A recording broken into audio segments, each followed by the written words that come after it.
We're in the 06010.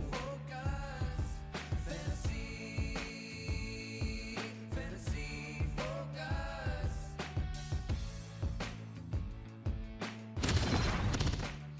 Welcome into Fantasy Focus Football. Fantasy Focus Football is presented by Geico.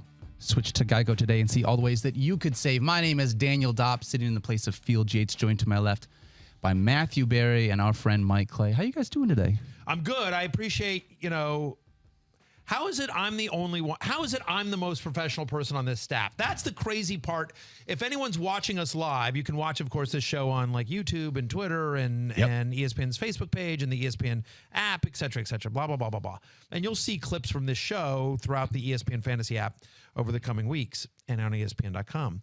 I'm wearing pants, and you're like, really, Barry? You're going to brag about that? Yes, I'm the only one on the show wearing pants. So you're right, I am. And a collar, I'm wearing too. a collar. I'm wearing pants. I tried to look semi-professional. Yeah. Daniel's in a T-shirt, normal, fine, but you're also in shorts with cut-off jean shorts. I made these myself. Are those jorts? These are jorts. Those are actually homemade jorts? These are homemade These are jorts. jorts. I'm not joking. Yeah. And then sneakers with no socks. Mike Clay, also in a T-shirt, also in... and shorts and sneakers. And Mike, do your shorts have extra pockets? No, these ones do not. But No. I wear the ones with extra pockets. I know they're out of style. I'm bringing them back because we're dads. I mean, we need the extra pockets. Are right? you a cargo pants kind of guy? I love cargo pants. No, I'm not a cargo pants Bring kind of back guy. cargo pants. Anyway, love I pants. love would where just we like to started. take a moment here to apologize to everyone in the 06010 Nation for the lack of professionalism and for the pasty white skin of my two co-hosts here who have conveniently placed helmets of the Detroit Lions and the Philadelphia Eagles. Of course, Mike is a big Eagles fan. Lions, of course, Daniel's team. No Commanders helmet. No Commander's helmet. Nope. Thanks, guys. No Sorry Commanders about helmet. that. The team that's going to have the best record of the three of them. We'll see. So very upsetting about that. But For the record, and just in looking at this picture, I really need to get more sun. You guys are so much tanner than I am. I look very pasty. Listen, I am also pasty, but I wear pants and long sleeves to make up for Okay, that. I get it. You wear pants to work. I don't wear pants to work. We all understand. Look, this is the first time I've never worn pants to this show, but I just signed a 4-year extension. So Yeah. Mike is full on Hainsworthing right now. He is full on Hainsworthing. I got a 4-year deal. ESPN ain't doing anything to me. That's I can so show good. up whatever, however I want. He is full on Hainsworthing right I now, love which it. is amazing. I got a shorts clause put in there. A shorts Very clause. important to me. That's so good. All right. Fantastic. On today's show, we're going to talk about a handful of things. Specifically, though, we're going to talk about wide receiver twos on teams that we potentially like more than wide receiver ones on other teams. So, for example, T. Higgins, and whether you take him over a wide receiver one from a team. So, in order to start this off, I just wanted to bring this up with you guys. Right. This is our middle of June premise. Yeah. It's just it's all it is because no one ever considers whether it's a wide receiver 2 versus a wide receiver Correct. 1. We literally racked our brains. What's a lame premise we could come up with that allows us to talk about a number of players here in the middle of June? And so this is what we have come up with. How do we feel about high-end wide receiver 2s like T. Higgins, we all love T. Higgins, but he's behind Jamar Chase, obviously, in the pecking order of the Bengals. Do we like T. Higgins more than the wide receiver 1s from some other NFL teams? So I want to start with T. Higgins, and I just want to set the groundwork with him because when you look at T. Higgins, I think the thing that stands out to me, not only from last year, wide receiver 12 is where he finished, but as a part of this entire list, him and Jamar Chase were one of 4 wide receiver duos that finished top 15. It is totally possible for these wide receiver 2s on these teams to be able to still have high-end fantasy value. So curious what you think about T. Higgins for this year, both from a projection standpoint and how he fits into this Bengals offense. I mean, I feel great about him. Obviously. I don't know. I mean, way to ask the tough questions there. Well, we're going to get into the tough questions when we do this. All I'm saying here is like, T. Higgins is awesome, right? I mean, just from an eye test, guy's awesome. He was awesome his rookie year. He was awesome last year. And then now you add the fact that Joe Burrow, fully healthy, has total command of this offense. Better offensive line? Better offensive line as well. They have Joe Mixon back. They have Tyler Boyd back. They have a lot of weapons. Like defense coordinators trying to figure out how to stop the Bengals this offseason are like, all right, we got to shut down Jamar Chase. Oh, wait, there's T. Higgins. You know what? Actually, Tyler Boyd, pretty good wide receiver. And Joe Mixon's right.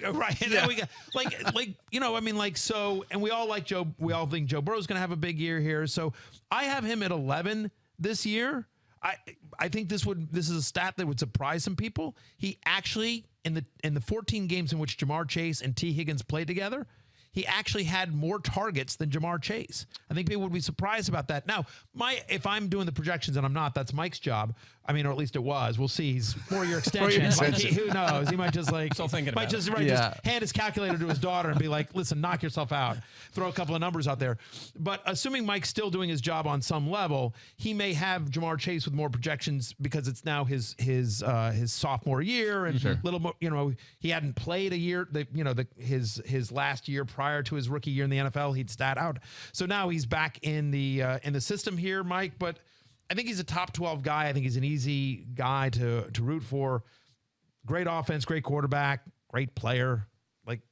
Yeah, no doubt about it. And I was actually going to use a similar stat. If we include the playoffs, there's 18 games where it was Chase, Higgins, and Boyd together. And in those games, Chase had an edge by 4, right? So he was ahead by 4 targets. Still, to your point, I think people would be surprised how close those two guys were. Sure. So yes, I do have Chase a little bit ahead. Higgins also, I think we could agree. Chase probably a little better, right? Yeah, so sure. we're going to still give him the edge there. Higgins hasn't cleared 6 touchdowns yet in his 2 seasons, but there's room for growth. I think that stat actually, he could actually improve in that area because Jamar Chase's efficiency was so far off the charts that he could, much like the Patrick Mahomes argument a few years ago, or even Lamar Jackson, right? His rate stats can come down. He could regress to the mean and still have an insanely good season. And that's the case for Jamar Chase this season, but Higgins could pick some of that up, especially in the touchdown department. So can this team support 2 top 10 or 12 wide receivers? I think so. Absolutely. Yeah. Especially because you think about very quickly, and we'll move on, but very quickly is just like Jamar Chase. I think people, if you didn't watch every Bengals game and you just watched highlights on SportsCenter or whatever, mostly what you saw were Jamar Chase highlights because he's the one that made the 80-yard touchdowns, right? And he's the one that made, but T. Higgins was, and I don't want to call him a possession receiver because he's not a possession receiver, but he was the guy getting more targets. Jamar Chase would be like 3 for, 90 and a touchdown, whereas T. Higgins might be 6 for 70 or something like that. And so more receptions. And I agree. I think there'll be even more defensive attention on Jamar Chase this year. So Higgins, we all like T. Higgins this year. All right, so let's dive into this premise then, understanding that would you rather have T. Higgins or Tom Brady's number 1 option, Mike Evans, this year? Yeah, I have Mike Evans at 9. I have T. Higgins at 11. So I'm going to go with Mike Evans here. Again, I just think his target share increases a little bit more with Chris Godwin, even if Chris Godwin is back to start the season. We'll get to Chris Godwin too. Well, I know, but we don't know if Chris Godwin's going to be back, and he might be a little bit slower. And as much as I love Joe Burrow, Tom Brady's still Tom Brady. Yeah. He's coming back. This might very well be Tom Brady's last year. It also might be the first of a no 5. He may sign a 4-year extension too. I just give me a guy that I believe will have more touchdown equity than T. Higgins. To Mike's point, Higgins has never cleared 6 touchdowns.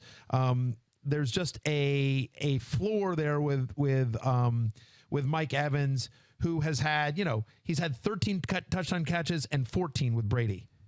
He's had double-digit touchdowns in 2 straight years with Brady. Those are both career highs. Yeah, like he said, a career high with 13, and then Brady's back. Mike Evans, every year he's a top 20 wide receiver. I just think there's a higher floor with Mike Evans, so I have him slightly higher than Higgins. Yeah, see, I'm actually going Higgins here. I'm going with the younger guy for a couple of reasons. And you think about Mike Evans. His target numbers the last 2 seasons, the lowest of his career, both of them. Yeah. His lowest target seasons have both come the last 2 seasons.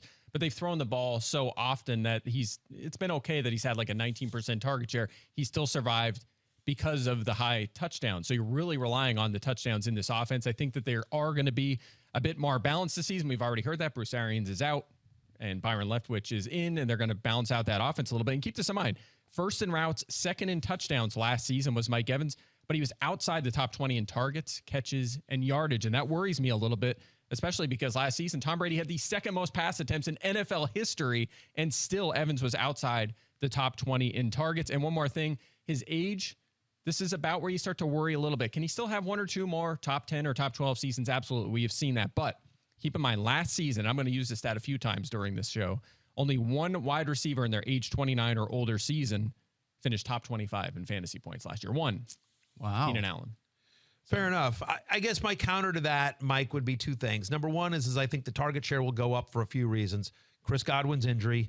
No Antonio Brown this year. Mm-hmm. We don't know if Gronk is coming back. Certainly that would help his touchdown equity if Gronk does not return. We expect him to, but as of right now, as of the taping of the broadcasting of this show, Rob Gronkowski is still retired from the NFL, or hasn't re-signed, I should say. He's he's a free agent.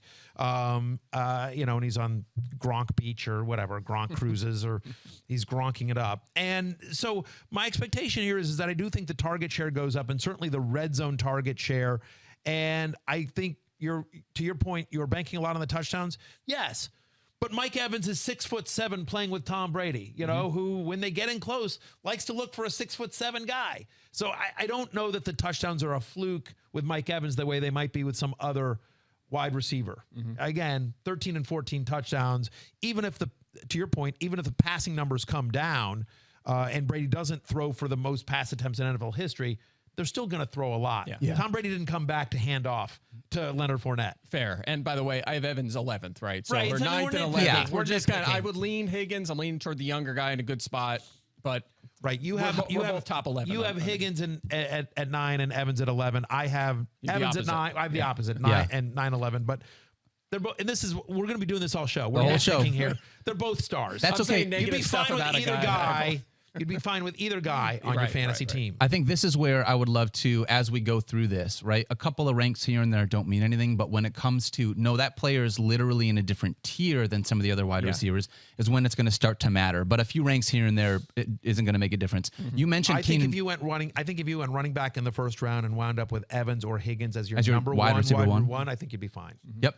Especially in a 12-teamer. You mentioned Keenan Allen a little bit earlier, Mike. I'm curious, the number one offense for Justin Herbert there. Would you rather have Keenan Allen over T. Higgins? I have Allen 10. I have Higgins 9. So again, very close. Pick your poison, I guess, but I would lean toward Higgins. Again, I just talked about it. Keenan Allen kind of defied the odds last season, right? And still put together that, that really strong season despite being in his age 29 season. Now he goes into his age 30 season, but also he's kind of like a different species, right? 97 plus catches and 13th or better in fantasy points, 5 straight seasons. The guy is just money in the bank. Still have Justin Herbert, who's still ascending, pass heavy, high scoring offense. And he's not reliant necessarily on getting downfield and making big plays, right? He's such a short area target. He could still dominate in that range. So I still like him. I have him at 10th, but I would lean slightly toward Higgins. Again, I have Keenan Allen slightly higher. I have him at 10, Higgins at 11. So again, you're flipping a coin really there. But I would say he did defy the odds. I agree with everything Mike just said about Keenan Allen, right? He's the number one alpha wide receiver in an ascending offense with an ascending quarterback. I have Herbert as a top 3 quarterback. I believe you do as well. So we're expecting huge things from the Chargers offense, from Justin Herbert. And by the way, it's a narrow target tree. It really is. It's Mike Williams, it's Keenan Allen, it's Austin Eckler out of the backfield, and that's really it. I mean, maybe they toss one deep to Jalen Guyton or Josh Palmer or something. Gets a look My best here or ball there, team but- hopes Gerald Everett gets a handful of Yeah, touchdowns sure, as a and tight I don't end. mind Gerald Everett as a late tight end sleeper filling in for replacing Jared Cook in that offense, but it's a pass heavy offense with few mouths to feed, and so Keenan Allen's always going to be the number one target on that offense. What about A.J. Brown? Because you mentioned it's kind of the same thing, an ascending offense with a quarterback hopefully taking the next level. Obviously, Jalen Hurts is not Justin Herbert level, but you're hoping that there's going to be that jump here this year. Would you rather have A.J. Brown over T. Higgins by any chance? I would not. So this is the first place where I have Higgins higher. I have Higgins at 11, A.J. Brown at 12. Again, sort of nitpicking here, but for me, I feel better about Higgins' situation, who's never had health concerns. He's in his 3rd year in that system, his 3rd year with Joe Burrow. A.J. Brown goes to Philadelphia, which is one of the 2 run-heaviest teams in the NFL last year. Now, part of the reason I think the Eagles were so run-heavy is they didn't really have that many guys to throw to. And it was Jalen Hurts' first year as a quarterback. It is worth noting that Jalen Hurts and A.J. Brown are very close friends in real life. And so I expect there to be an immediate connection between those 2 guys in a way that wouldn't be normally when just a new wide receiver joins a team. They have a real close relationship in real life. Having said that, I still think it's a run-heavy team. I still think there's actually more target competition for A.J. Brown in Philadelphia than he had in Tennessee, where last year it was like the ghost of Julio Jones and not much else. Whereas now he's got Devontae Smith, he's got Dallas Goedert, he's got some nice pass-catching running backs. There's actually, for a team that we expect to be fairly run-heavy in today's NFL, there's actually target competition. He's still A.J. Brown. He's still going to get a ton. He's still a superstar, but considering all that, plus the injury history with A.J. Brown, Sure. to me, that was the tiebreaker. Give me Higgins over A.J. Brown. But again, I have both guys as top 12 players. Both guys are going to be superstars this year. Yeah, Mike? Yeah, I'm 13 on A.J. Brown, so one spot lower. But think about this, okay? So last 2 seasons, A.J. Brown has finished 7th in target share, both seasons, okay? Average target share, just weeks he's playing. He also has 24 touchdowns in 43 career games. Pretty good. He's great. Also 7th or better in yards per target, yards after the catch, yards per route run since he was drafted. So elite efficiency, right? 12th is his best finish in fantasy because he's missed some time and he's been in that low pass volume offense. Now he's going to another run first offense. Now, again, I don't think the Eagles, to your point, I don't think they're going to be as severe as they were last year, just needing to run the ball, easy schedule in the second half. But it's still Jalen Hurts. He's going to scramble a lot. You know, we don't know how good of a passer Hurts is really. Right. And I don't think they're just going to open it up and have him throwing it all around the field like Patrick Mahomes, or Justin Herbert. So I think there are some limiting factors there and better competition. You still have the first round pick from last season, Devontae Smith, Dallas Goedert, more Miles Sanders, of course. So, yeah, I mean, I think there's reasons to be a little concerned about his ceiling, and that's why I would lean Higgins here as well. And I'll also add this. I hate to say this as a Commanders fan to my friend Mike, who's a Eagles fan. Eagles going to have a good defense this year too. Yes, sir. They're not going to need to get into shootouts the way some other teams might need to. I think the Eagles will be successful grinding it out, playing ball control offense, moving the chains with a Jalen Hurts scramble on third down and that kind of stuff. So they're not going to have to, which is, by the way, that was the kind of offense that A.J. Brown came from in Tennessee. And again, to Mike's point, despite all of A.J. Brown's great efficiency and his great talent and the big long plays and the unbelievable yards after the catch runs, he still has never been a top 10 fantasy wide receiver. Yep. Mm-hmm. Yeah, and there's going to be the opposite side. In the AFC, there's going to be a lot of passing, right? Exactly, That yes. conference is That so loaded. Think yep. about T. Higgins, Keenan Allen. They're going to be in some games where they're just throwing and throwing and throwing, 32, 29 in the fourth quarter. You're going to have a lot of that. Yeah, right. And we haven't gotten to like Devontae Adams with the Raiders, Right, yeah. and Yep. like the Dolphins guys, and like, AFC's loaded. I want to wrap up this first topic, and I think that this is probably going to be our longest of the show, but do you think if you left with T. Higgins as your wide receiver 1, you'd be okay with it? Any of these guys that you're talking about here, if you went running back in the first round, would you be okay leaving your draft with them as your wide receiver 1 if you took him in the second? Any of these 4? Any of we're these talking 4? about? Yeah, they're all top 13. So, Yeah. Ideally, Brown is your number 2, I guess. You would want one of the top 10, but if you start running back heavy, I'm fine with it, yeah. Yeah, and it also depends on league size, right? If you're a 10 team, if you're an ESPN Standard League, which is 10 teams, I'd probably want one of these guys more as a 2. I'd be thrilled with one of these guys as a 2. I think you could live with these guys as a 1. But yeah, I think to Mike's point, you'd want a top 10 guy, especially considering probably the first round is going to be more running back. It's still 6 to 7 of the top 10 this year are going to be running backs in most leagues. So yeah. This next one is the one that I think is going to be my favorite conversation because it's the one I feel like has the most range of outcomes, and that's Jaylen Waddle, wide receiver 15 last year. Here's the thing. Had over 100 receptions as a rookie, but then they trade for Tyreek Hill, and that sort of just changes the entire landscape of what Jaylen Waddle could be. So just setting the what Jaylen Waddle is, Mike, projections-wise, how do you guys feel about Jaylen Waddle going in? Obviously, you can't leave a draft with him as your wide receiver 1. He's very definitely a wide receiver 2 from that standpoint. But thoughts on Jaylen Waddle, understanding he's going to also be splitting time with target share with Tyreek Hill. Yeah, and I'm a little higher than Matthew. I have him wide receiver 12, so I'm pretty optimistic. The problem is it's going to be hard for him to take a big step forward from last season, but if he does something similar to last season, he's right in this range, right? This is about where he finished last year. But think about this. I mean, he had 104 catches last season. That is a rookie record. No one has ever had 104 catches before. Other wide receivers that have hit 90, really good company. Anquan Bolden, Michael Thomas, Odell Beckham, Eddie Royal, Terry Glenn, and Amon-Ra St. Brown, actually, from Daniels Lions, made the list. Pretty good group there. And it suggests that this guy's trajectory, not to mention his pedigree, positions him for a very good NFL career. So, do you look at him as a guy that's going to see a big dip in volume and be kind of a short range guy, maybe a borderline wide receiver 2, or is he going to be a Keenan Allen type, right? And be able to deliver top 10, top 12 seasons year after year, really consistently high floor. And that's what I think. That's what I think he's going to be. Again, if you're if you have to knock him, very low in average depth of target, only had 3 end zone targets last year. Those things bother me a little bit, but at the same time, I think the guy just has the raw talent. And there's a path here to a similar target share to last season, even with Tyreek Hill. So I like him. I have him wide receiver 12. Look, the challenge with this setup here is I now have to talk down Jaylen Waddle, right? Because I'm at 16, so I'm. You don't. But, but hang on, I'm at 16. Mike has him at 12, so I have to talk him down a little bit. So don't draft Jaylen Waddle. Is what he's saying. Like Jaylen Waddle's insanely talented. We love Jaylen Waddle, So good. right? He's so talented. I agree with the pedigree. Like, and this isn't a surprise. Like he was productive in college. Like we expect all this. But it's not just that the Miami Dolphins added Tyreek Hill. They added a new head coach in Mike McDaniel, who will also play the be the play caller. And by the way, they added Cedric Wilson. They have still Mike Gesicki there. They added Chase Edmonds, who's expected to be heavily involved in the passing game. 6 other running backs. And Raheem Mostert, who's actually a better pass catcher than people give him credit for. Sonny Michel. Not somebody I'm super worried about taking targets from, but from Jaylen Waddle. But still, the fact of the matter is that last year Jaylen Waddle had a 24% target share. A 24% target share. And so all we have to base what this offense might look like is San Francisco, right? And so you have San Francisco where Deebo Samuel was awesome, right? And there wasn't really consistent fantasy production from another pass catcher, maybe Kittle. And so is Jaylen Waddle George Kittle?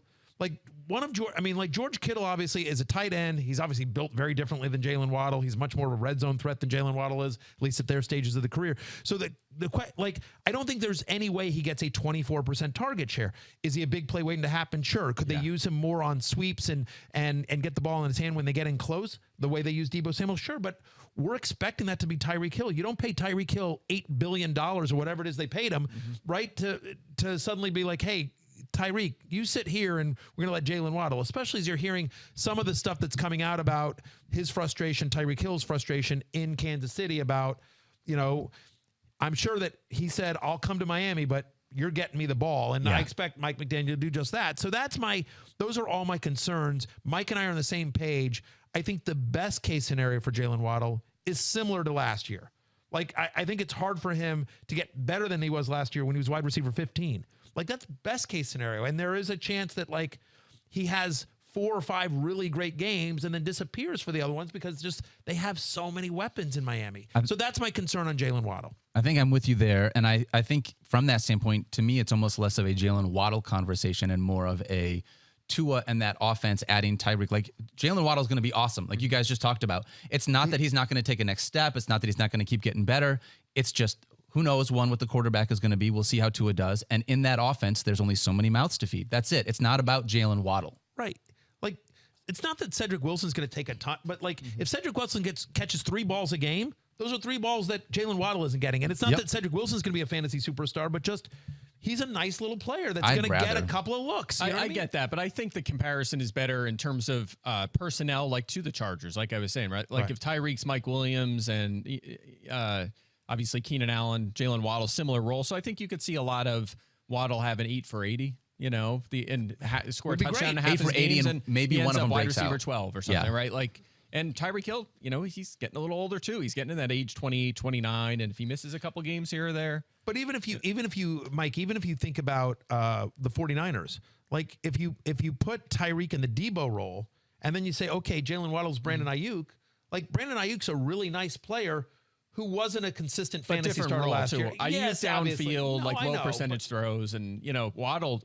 We're talking PPR, right? I mean, I think he can still pull it. But again, we're talking about 12 to 16. We seem to agree he's a good wide receiver too, right? Yeah, I mean, of course. That's kind of where that's kind of a perfect spot for him. Yeah. I love that you guys argue so about 4 spots. 4 spots, and you're like, no, you guys are wrong. Because Listen, I'm you don't embracing debate. you want to go too strong one way, so right? good. Because we still love the guy. You're right. Just like I know. No, but this is it. This is it. Sometimes you can't even make these All right. decisions. It's just what's left, right? Yeah. So, would you rather Jaylen Waddle or Commanders' #1 wide receiver Terry McLaurin? I have Terry McLaurin at 14 over Jaylen Waddle, who I have at 16. Again, #1 wide receiver. We can make fun of Carson Wentz all you want, and Mike sent me out like the crying, laughing emoji like 400 times when that happened. Eagles fan. But the fact of the matter is that Terry McLaurin has been more or less quarterback proof throughout his NFL career, And Carson Wentz will be the best quarterback that Terry McLaurin's ever played with by a significant margin. Again, we can argue about whether he's a franchise quarterback, Carson Wentz, and all that. But the fact is that Carson Wentz is a legitimately good NFL quarterback. Is he a great one? Again, Michael Pittman had a very nice fantasy season with him. And I think Terry McLaurin's better than Michael Pittman. And I certainly think that Terry McLaurin in this offense, is going to get fed, obviously. My expectation is that the Commanders signed Terry McLaurin to a big money contract extension this offseason. I feel very strongly that is going to happen. And so Terry's going to get fed. I mean, he's I don't know. I mean, I don't know how, he only had 5 touchdowns last year. I think he had 4 the year before. He struggled with the touchdowns, but I do think the Washington Commanders offense will be better this year with him under center, adding Curtis Samuel, adding some of the pieces that they did. Jahan Dotson, exactly. A healthy Logan Thomas, Antonio Gibson back there. I think it's going to be a much more efficient offense in scoring position more. I think they're going to open it up more with Carson Wentz under center. That's the plan. And McLaurin's always going to be the number 1 on that. So again, it's 14-16, but I like McLaurin to take a step up with Wentz under center. Yeah, and I'm leaning Waddle here. I'm not going to say anything negative on McLaurin because in another segment we're going to do, I'm actually picking McLaurin. So I'm going to say my positive. All right, McLaurin good. for later. That's I'm not going to say negative stuff now and then say and positive, then say positive stuff later. right? Okay. But, What about DK Metcalf? Mike, would you rather have let's DK see. Metcalf or Jaylen Waddle? Yeah, Waddle for sure. I have him 12. I have Metcalf down at 18.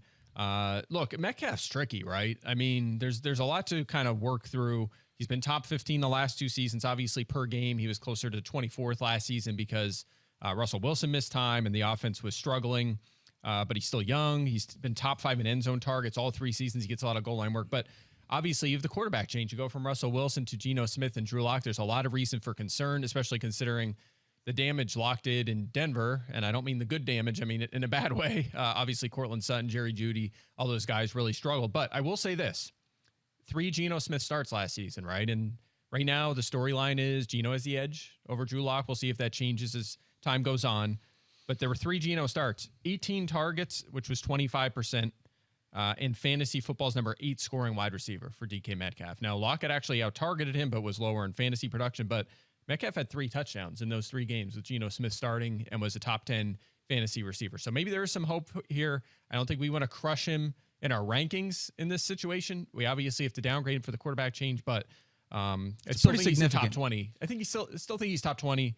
But to answer your question, I would go Waddle. I have Metcalf at 19. I have Waddle at 16. So I agree with Mike. I would prefer Jaylen Waddle here. I think there is real concern here. People, you'll see some fantasy analysts say, look, with Geno Smith under center, DK Metcalf was a top 10 wide receiver or whatever. That's what I just said. Right, exactly. You'll see some, and by some I really mean Mike. Was he listening at all? No, where I was going was, I was saying exactly right. You said that, but to your point, he scored 3 touchdowns. He's entirely touchdown dependent. You know what I mean? You don't have that concern with Russell Wilson. DK Metcalf will get his, and he's a dynamic red zone threat, but we expect this offense to be really run heavy. We expect it to struggle, whether it's Geno Smith or Drew Lock. I mean, it's one thing for Geno to come in for a couple of games. It's another thing over a full NFL season. Right. And teams will have some tape on him. Teams didn't have any tape on Geno Smith last year. And this might be one of the worst offenses in the NFL. It's going to be tough. I agree with that. Yeah, I agree. So we think DK Metcalf is a special player, but bad quarterback play on a low scoring, bad offense. Yes, you'd rather the upside of Jaylen Waddle than DK Metcalf. Again, I think he's still a top 20 player because he is someone who's going to score touchdowns and he's going to be the number 1 threat, but massive downgrade from Russell Wilson to whoever the starting quarterback of the Seahawks is. And keep in mind, I'm saying positive things about Metcalf. That's why we're keeping him around 20, right?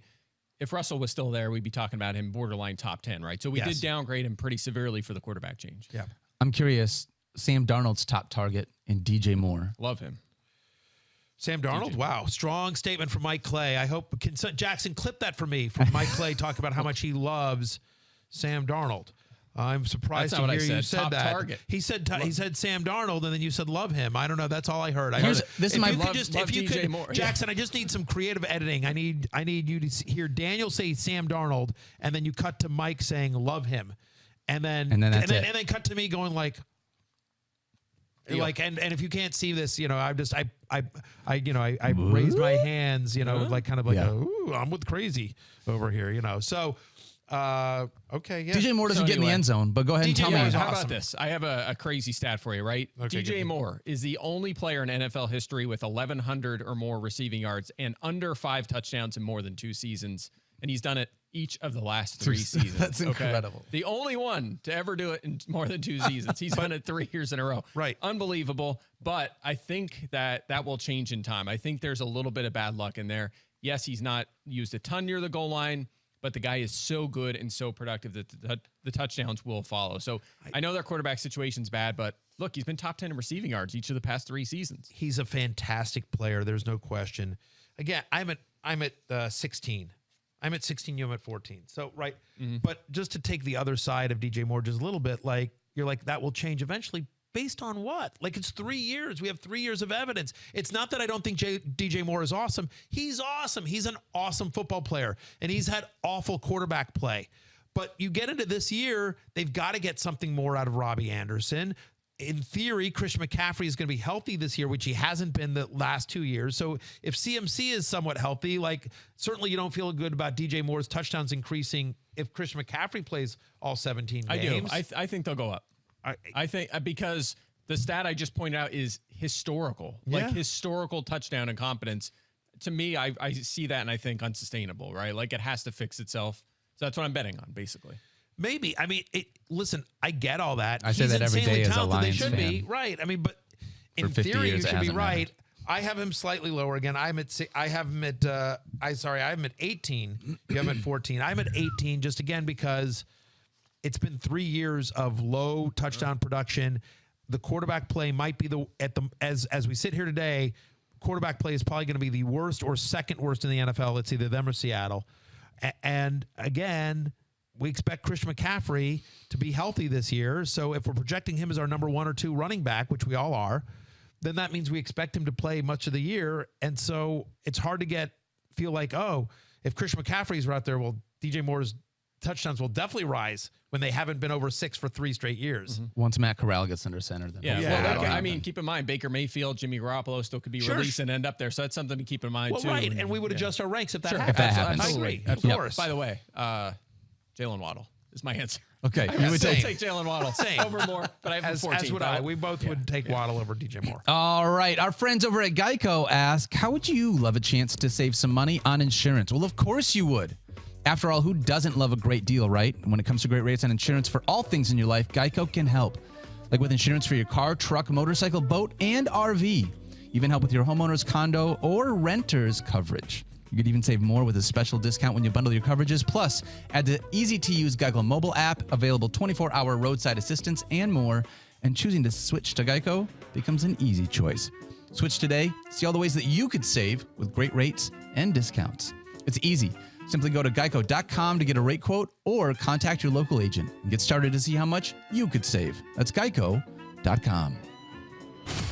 All right, guys, we're going to move it along a little bit here in the second half. We're going to start with Chris Godwin. We talked about him briefly earlier on when we talked about Mike Evans.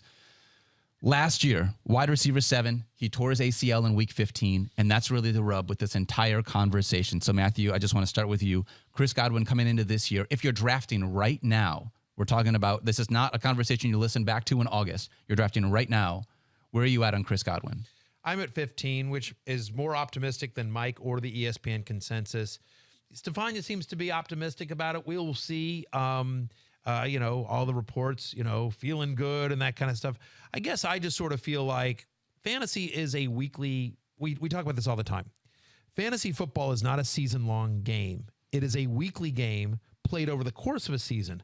And what you need to do is try to win every single week. Chris Godwin is the kind of guy that can win you a week, right? Again, I expect his target share, once healthy, I expect his target share to go up even more again with no Antonio Brown there. It's really going to be, I know they've got Russell Gage there, and I think Gage is a nice player and actually an underrated sleeper, but it's really going to be, Evans and Godwin and Evans, and one of the best passing offenses in the NFL. And so I would rather bank on, even if I have to miss a couple of weeks, even if he starts a couple of weeks, the fact of the matter is his wide receiver is so deep that I feel like I'll be able to replace his production And then when I've got Godwin is somebody who at full health is a borderline top 10 guy. Yeah. So I am at 15. It might be a little bit optimistic. That may come down as we get more reports. We get closer to August and we're like, he's not ready, that kind of stuff. But at the moment, I'm expecting him to be there from game one as we sit here today. So I'm at 15. Yeah, 2+ missed games each of the last 3 seasons, then coming off the ACL. So knocking him a little for that, a little more than you are.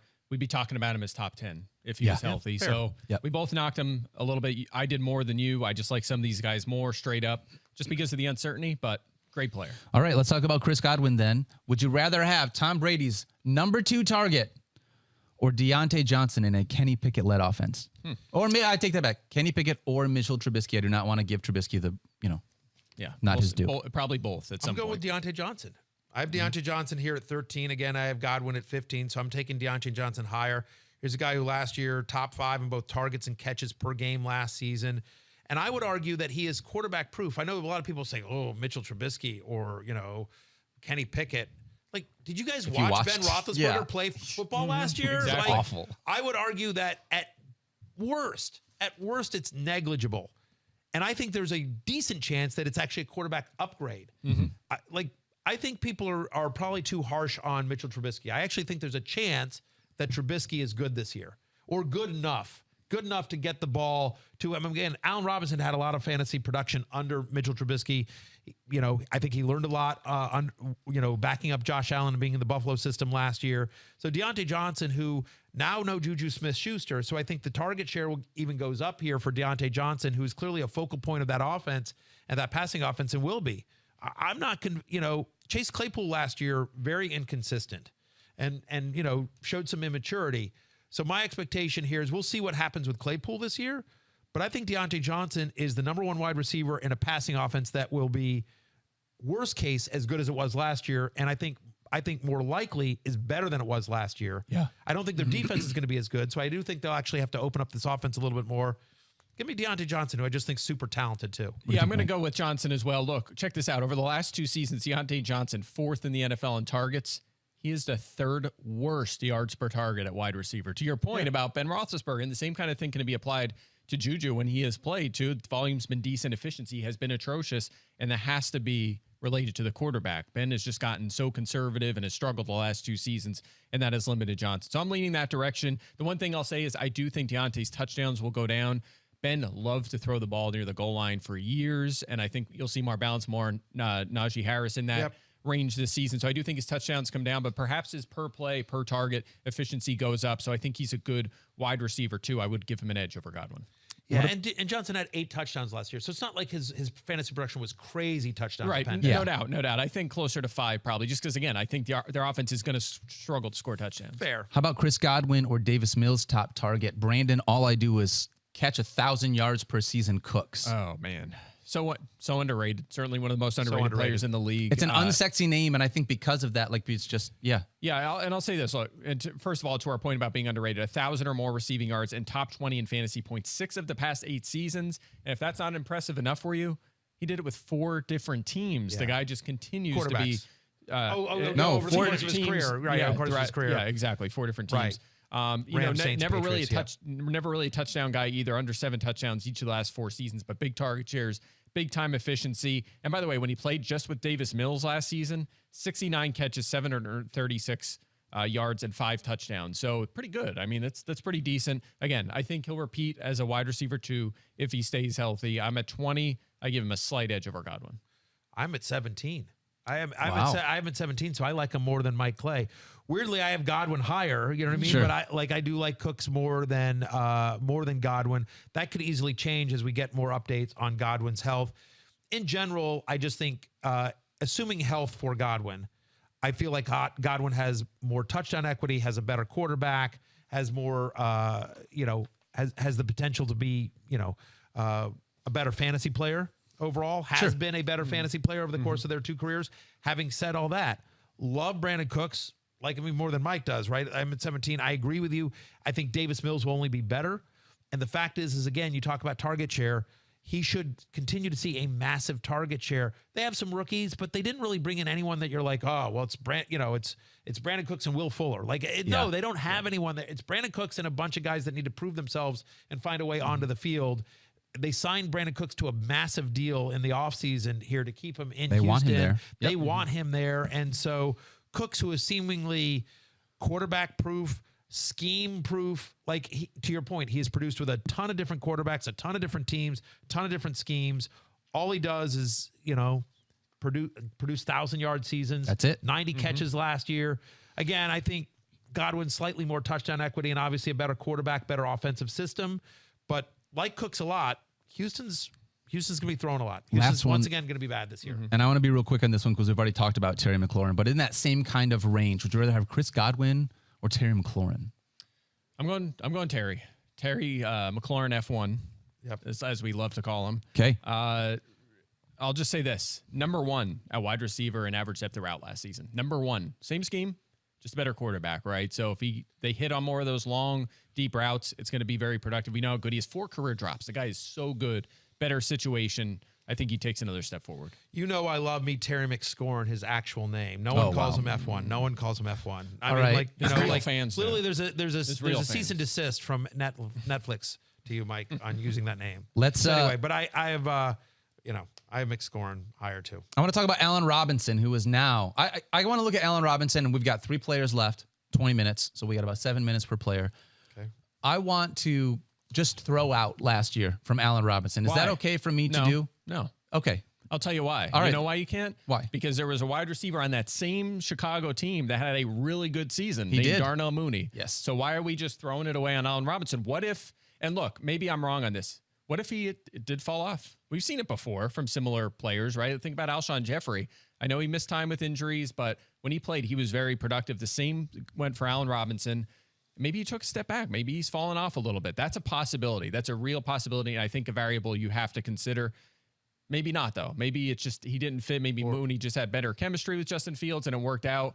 But that is something I keep coming back to. Like, why did Mooney have so much success and Robinson was so terrible when he was out in the field with Mooney? It's a tough one to I think there's 3 potential reasons. Okay. And we won't know until he's out on the field. 3 quick potential reasons. 3 quick potential reasons. And I've said my piece on Allen Robinson last week, but I'll repeat it here for you, Michael, which is, number 1 is he may not have been healthy. I don't know that he was fully healthy.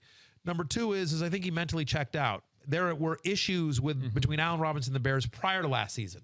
He didn't want to return last season. Like, there have been issues with the Bears for a while. And third, why Darnell Mooney? Like, we could sit here, if you want to talk about questions about why around the Bears offense under Matt Nagy last year, we could sit here for many hours asking why the Bears did certain things. Why did they go away from Allen Robinson and just fake it? Who knows? Why did they have 800-year-old Jimmy Graham out there and not Cole Kmet when Cole Kmet's the future and it's clearly, it's a rebuilding year? There's a million things that we could ask about the Bears offense last year. But I think all those things combined make sense that, listen, I'll say this very clearly. Quickly. Too late. I don't think Les Snead is stupid. I don't think Sean McVay is stupid. I think both are very smart guys, and they're both Super Bowl champions. Yeah, and they went out and they got Allen Robinson and signed him. And I just know Sean McVay is a player's coach. And you think about how he was able to get Odell Beckham Jr. unlocked after years of non-productivity in Cleveland in the middle of the season, and now he's got a full year to work with Allen Robinson, who's going to play with not just the best quarterback of his career, but the best quarterback of his career by a mile. Not even close. Like, not even close. Yeah, but just keep in mind, we're expecting a bounce-back season at age 29, which, as I talked about earlier, kind of a tough thing to do. So, also, anyway, I think he's wide receiver 3, borderline wide receiver 3. You're a little higher. This is probably your biggest gap on the sheet. I think you're 9 higher than me. I have him at 26. You have him at 35. So, I mean, you have more as a wide receiver 4 than I do I have more as a wide receiver 3. I will tell you that I think Allen Robinson is one of those really polarizing players in the fantasy football industry. And certainly there's nothing to hang your hat on from last year. If you just go by last year, you're 1,000% right. I'm taking the more optimistic side of this one, but certainly there are red flags. There's no question Mike's right about that. I'm not saying that it's okay for players to check out, but if I were Allen Robinson after the career that I had potentially had, to finally be like year 2 of the Bears and be like, man, I'm just tired. I could just see feeling like you get worn down, but it worked out for him. It Got a did, nice big extension with now here he is. contract with By the way, Rams. younger, we said this last week, younger than Cooper Kupp on the same team. Not his name. We often think Matthew's little Cooper Kupp. All right, you. let's talk about, would you rather have Allen Robinson or Amari Cooper? Cooper. Yeah, Amari Cooper. He's going to be the number one. Obviously, there's a lot of questions about what the quarterback situation in Cleveland is going to be, but assuming, as of right now, we're going to assume that Deshaun Watson is starting for the Cleveland Browns, and Deshaun Watson obviously has had a lot of success with wide receivers, fantasy-wise, Will Fuller, DeAndre Hopkins, so on and so forth. Amari Cooper is their number one, clear number one. They didn't bring in Deshaun Watson to hand the ball off.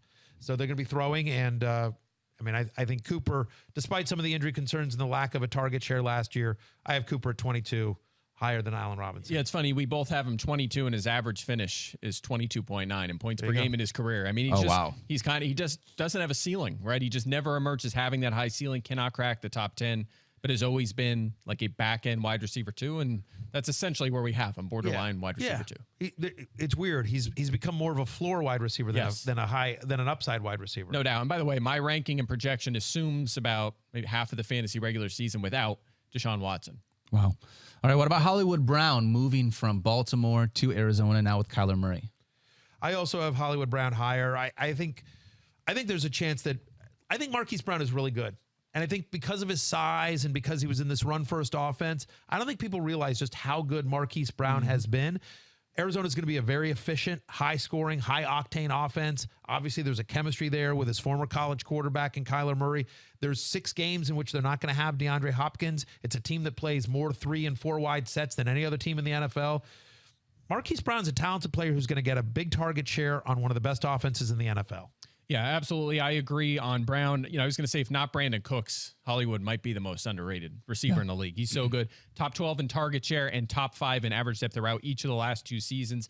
Has between 6 and 8 touchdowns each of the last 3 seasons, his 3 seasons in the NFL. And check this out. Last season, fantasy's number 11 scoring receiver with Lamar Jackson. He was 67th without Lamar Jackson, right? So his production really fell off without him. But with Jackson there, he was top 12. He was really, really good last year. It's a huge get here for Arizona. All right, how about another wide receiver that feels like they could have a wide range of outcomes in Juju Smith-Schuster? Technically the wide receiver 1, but not the number 1 pass catcher in Kansas City, which I think is probably what's going to lead, to this entire conversation here. So Allen Robinson or Juju?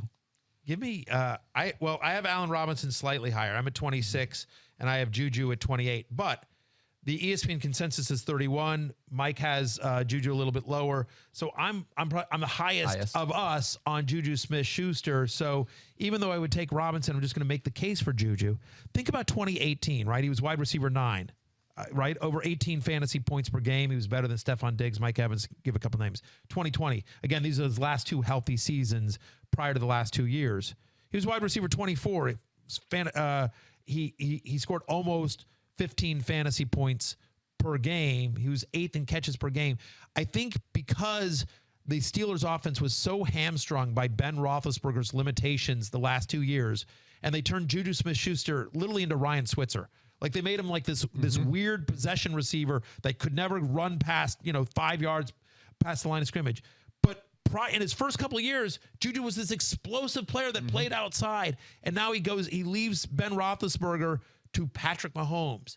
And there's this massive target share available that Tyreek Hill wasn't there. And so a little bit of this banking on, it's been a while since we've seen it. I get it. Yep. But I'm banking on Andy Reid. I'm banking on Patrick Mahomes, and I'm banking on the and the available targets that are there with no Tyreek Hill. And I think that his production the last 2 years was more a result of the Steelers' offense and the limitations of Ben than the fact that Juju Smith-Schuster is suddenly old or forgot to play football. Yeah. So I think there's a lot of upside here. I agree. How old's Velus Jones who got drafted? 25? 25 years old. Yeah. How old's Juju Smith-Schuster? Probably 25 years old. Right. People Still forget. He is still super young. I don't think he's lost it, essentially. No, He's too old and I don't think that's the case. I have him 1 spot ahead here. I am baking in some conservatism, right? They have other guys in Marquez there being a little Valdes-Scantling, conservative, right? Sky Moore, Mecole Hardman, Travis Kelce's obviously still there. They just brought Jerick McKinnon back out of the backfield, who could be an option. So, I'm hedging a little bit. But again, 73% of their wide receiver targets are available. They have to go somewhere, and it's a great offense. I think Juju ends up being their number one. Feels like the biggest. We're going to look back at this and be like, what an obvious thing that we all potentially just missed when he's like, what, you know, the eighth best wide receiver in fantasy. Good All deal. right. Mike Williams, wide receiver 13 last year, the number 2 in the Justin Herbert-led offense. We talked about Mike Williams a little bit earlier to start the show in comparison to him, comparing him with a couple of other players. I'm curious, Matthew, quickly, where are you at on Mike Williams this year, taking the next step in this Chargers offense? Yeah, I'm much lower than consensus here. I'm at 27. I mean, consensus has him at 24. Mike has him inside the top 20. Look, he's super talented. The concern was, honestly, the consistency, right? He had 6 weekly finishes outside the top 45. 6. I mean, there were 6 weeks last year where he just absolutely killed you. Wasn't even startable. Tristan Cockcroft does a great job with us here at ESPN. He does his consistency ranks, and I highly recommend checking them out. Tristan does an amazing job. FSWA Hall of Famer Tristan H. Cockcroft. He wasn't even top 50. He was 51st in Tristan's wide receiver consistency ranks. So listen, he had some monster games for you, but he also had games where he just completely disappeared. And let's be clear, last year was the first year that we saw the potential of Mike Williams, first round draft pick, the guy that was drafted in the top 10 overall out of Clemson. You know, that we were all thinking like, this is going to be a fantasy superstar. And it was a number of years, some injury concerns, coaching issues, what have you. You want to talk quarterback as well, whatever. The fact that it took a while for Mike Williams to sort of put it together. And even still, last year in his breakout year, if you want, he couldn't put it together for a full season there. Love the talent, but I am concerned about the consistency. I have him ranked as a wide receiver 3 because of that inconsistency. I know, Mike, you're higher on him. Yeah, definitely. And no doubt he was inconsistent last year, but consistency is a hard thing to project forward, right? And he still had 8 top 20 finishes last year, right? He was still very good. And keep this in mind. Weeks 1 through 5, he was the number 2 scoring fantasy receiver, right? He had that really hot start, and then he kind of dropped off. Was still 25th from week 6 on, right? So he had a great start and a pretty good finish. It's still a great offense. They gave him the long-term extension. He's coming off a season which he was 12th in fantasy points, super talented in his prime. Pass heavy, high scoring up. There's just so much to love. And if Keenan Allen does take another little step back, his efficiency dropped off last year, and he becomes the clear number 1, I mean, look out. You're going to get what we had early last season all year long. So I like Williams. I think he belongs just inside the top 20. Last year was Mike Williams' first year with 50 or more catches. So it's taken a while for him to get here. He's also had some injury concerns, which is, you know, another factor against him. All right, But let's go through some of these names. We both like him, but I have more risk baked in. Sure. All right, Mike Williams or Lions number 1, Amon-Ra St. Brown. I have Amon-Ra St. Brown, slightly Williams. higher. And you like have Williams? I'm going Williams. I like Amon-Ra from 23rd. Obviously finished really strong last year. If we had more time, I'd read off the list of guys he's in a category with. It's all elite NFL players in terms of how he finished last season, but we don't have time for that. But anyway, like him, but I like Williams more. All right, go ahead. No, I was just going to say, listen, the concern on Amon-Ra St. Brown, we talked about this last week, is the target share. Can he got massive target share over the last 6 weeks of the season, and now with DJ Shark there, with a healthy TJ Hawkinson, Swift is going to be involved in the backfield. At some point, Jameson Williamson is going to be there. So that's the concern on Amon-Ra St. Brown. But again, his rookie production was so historic, it's hard to see him taking a massive step back. It is clear the Lions found something good in Amon-Ra St. Brown. What about Lamar Jackson's new number 1, Rashod Bateman, Matthew Berry? This is actually our biggest gap here. I'm 38, you're 24. 38! I don't know why you hate Rashod Bateman with a fiery, passion. At 38, you hate him. Wow. What's the consensus?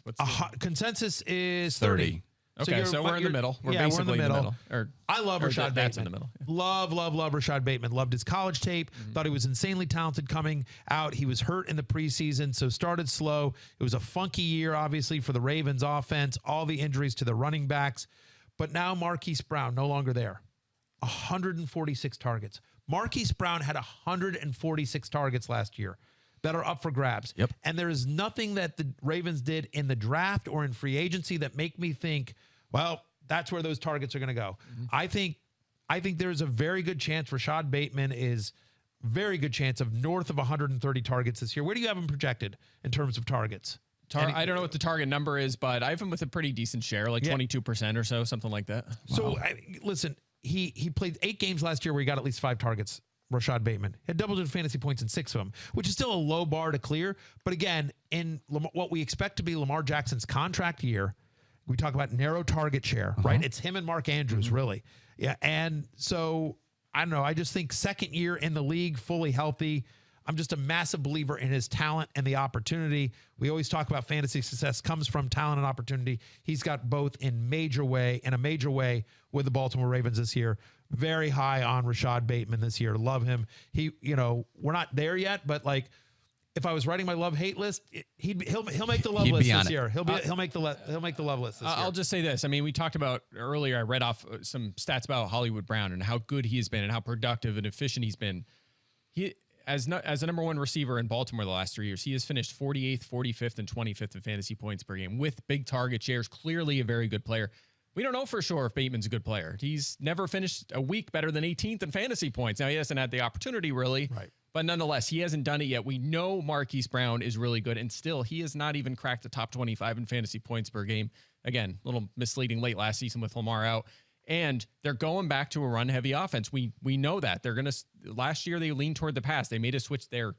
They're backtracking. They're going back to the run. We know that. And Baltimore, in 2019 and 2020, in wide receiver fantasy points, just wide receiver fantasy points, finished 30th and 29th. And if you go back even further, outside the top 23 in 2016 through 18, it's just not a position that produces a lot. And we saw that this offseason because they just did not prioritize that position. So – I like him as a talent too, but he's not a sure thing. And I think there's a lot of guys that are safer and perhaps better. Thirsty Kyle texts me and tells me that you have him projected for 112 targets and 73 catches. I think that's low to me. Again, I think 146. I look around at those targets. I know they're going to go more run heavy, but they're still going to pass some. I think Mark Andrews actually gets more defensive attention this year. And so, and again, yes, Lamar Jackson was not healthy last year. I don't know. I'm a believer in Rashod Bateman. I understand what you're saying about Marquise Brown. We'll see. I'm in on Rashod Bateman. I have him in a lot of dynasty, so I love the talent. I'm just not sure about the situation right now. Let's talk about either one of these Broncos, and I'm not sure which one we want to say is the number one. Either Jerry Jeudy or Cortland Sutton. Would you take either one of Russell Wilson's pass catchers over Mike Williams right now? No. Is it because there's not a clear defined number one? There's not a clear defined number one, and also I know this can sound a little insane, but the Broncos actually have a lot of talent, right? I mean, so in addition to those two guys, in addition to Jeudy and Sutton, they got Alberto, they got Tim Patrick, they've got two nice pass catching running backs in Williams and Gordon out of the backfield, and so until we know what this offense looks like under Russell Wilson, and if there's a guy that he connects with versus not, it's hard for me to say. Jerry Jeudy's a really talented player, but so is Cortland Sutton when he has a real quarterback. And you could see Russell Wilson, new guy in town, wanting to spread the ball around. And by the way, Tim Patrick is really solid. Like he's not a superstar, but like he's going to demand some target share. And so, yeah, I'd rather Mike Williams. Yeah, Tim Patrick's been their best receiver the last 2 years, and they've had Sutton and they've had Jerry Jeudy, of course. Jeudy just 2 years in the league, doesn't have a top 40 fantasy season yet. You could blame him for some of that, but you could blame the quarterback position a lot. Maybe he makes a big leap, but look, he's a high pedigree first-round pick in, entering year 3. Mike Williams was a first-round pick, high pedigree player in a really good offense. We already know he's good for sure, right? So I'm going to lean toward him. I think Jeudy, I want him to prove it before I rank him higher than 26. All right, last one, and we're going to be real quick on this because we're running out of time. And we're going to talk about all these players at length throughout the offseason, obviously. But Gabe Davis is another guy we talked about. Field and I talked about him last week as a part of this DK Metcalf conversation. But Gabe Davis, the idea that the number 2 in a Josh Allen-led offense, especially after what Gabe Davis did in the playoffs last year against the Chiefs, I think it was 8 catches for 201 yards and 3 touchdowns. Did I tell you? 4 touchdowns. 4 touchdowns. And the kid's just 23 years old. I'm curious, just Gabe Davis, a lot of upside, but kind of like some uncertainty. Seems like similar to the Rashod Bateman conversation that we had. Different, but you haven't seen it. Well, but you have seen it though. You've seen it once. No, no, that's not true. There have definitely been some nice games where he's had some flashes, right? I mean, he had 5 games last year where he saw five targets, which isn't a lot. 5 or more targets, 5 games. He scored in 4 of those. Like, he's a really good red zone threat. He's you talk about Cole Beasley, Emmanuel Sanders, 186 targets.